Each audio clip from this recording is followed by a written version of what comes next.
Well, greetings everybody. Welcome once again to another Take 5 video with Pester Brat. These are videos that are approximately 5 minutes in length that are done anywhere from 3 to 5 times a week. It is a ministry of the Fellowship of Concerned Christian Constitutional Patriots. Actually, the media arm for that is pesterbrat.com. And that's where you can find old Pester Brat reports, Take 5 videos, and more articles and so forth on that website, www.pesterbrat.com. Our blog is www.fccccp.blogspot.com. I'm going through a series on 6 possible scenarios due to an economic collapse. We did the preface and the first and second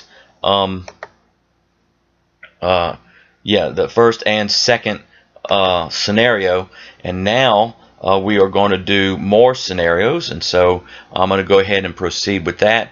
This is on the blog, but I also wanted to get this in video form, so this will be for those of you who have not already read this. So like I said, I'm just going to read right off the blog. I already got the materials there. So again, we had last week we had the preface, we had best case scenario 1 and best case scenario 2. The next one is the not worst but not best case scenario. Due to the complacency of Americans and nothing being done, or things tried and not working, excessive amounts of people can't find jobs, become homeless, and are getting hungry. There are droves of people that cannot pay their mortgages, but the mortgage companies realize that it is neither right or beneficial to foreclose on all these homes.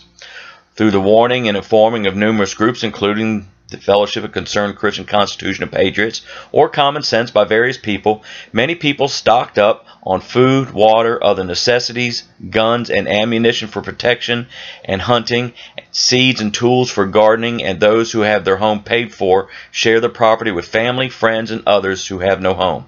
The local, state, and federal governments do the right thing and suspend various laws, whether constitutional or not, when it comes to property taxes, fishing, hunting, getting water, living outdoors, etc., and aid rather than force people that could use shelter and food.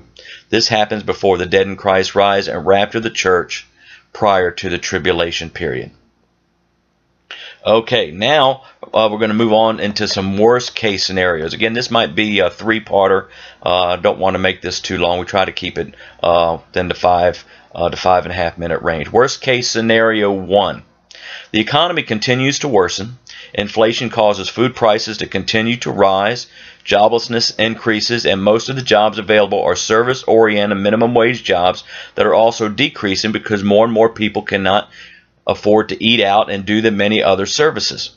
Obamacare and amnesty for illegal immigrants make matters worse, and citizens become fed up. Those who are not pacifists or believe in trying to resolve things peaceably if possible become aggressive and violent, provoking the federal government to declare martial law and creating a full-blown police state that makes the Constitution worthless or null and void. There is rebellion against the empire reminiscent of the Star Wars movies. Those that are considered troublemakers, including Christians, will be put to death or in FEMA centers that are already in place when they're captured. This may or may not take place through individual states stepping up to protect their citizens, causing another war between the like-minded states and the federal government, who now have the help of the UN. Many Christians who prefer not to be part of such a war will be forced to take sides. People will die from hunger and the war as this happens before the dead in Christ rise and the rapture of the church, which is pre-tribulational. Okay, so that was worst case scenario 1. And then worst case scenario 2. The economy continues to worsen. Inflation causes food prices to continue to rise. Joblessness increases, and most of the jobs available are service-oriented minimum wage jobs that are also decreasing because more and more people cannot afford to eat out and do the many other services. Obamacare and amnesty for illegal immigrants make the economy even worse. The globalists and federal government create a false flag event or take advantage of a natural disaster or terrorist attack. The federal government declares martial law, and the rest of the events described in section 4 above takes place. Or I should say the worst case scenario number 1 takes place. So again, this will be on the blog, www.fccccp www.pesterbrat.blogspot.com. I also have it on the regular website as well, www.pesterbrat.com. So Lord willing, next week we will look at worst case scenario 3 and talk about any other things that may come to mind. So as you can see, you know, we've got some scenarios that could take place, and my recommendation is to everybody, you know, this is the approach. Again, I think it's a wise approach. It's between you and the Lord. But remember my mottos: hope for the best, prepare for the worst, pray God's will is done. And I would rather be a fool for preparing for an economic collapse and nothing happens than to be a fool for not preparing for an economic collapse and it does happen. Thank you, and may God richly bless you.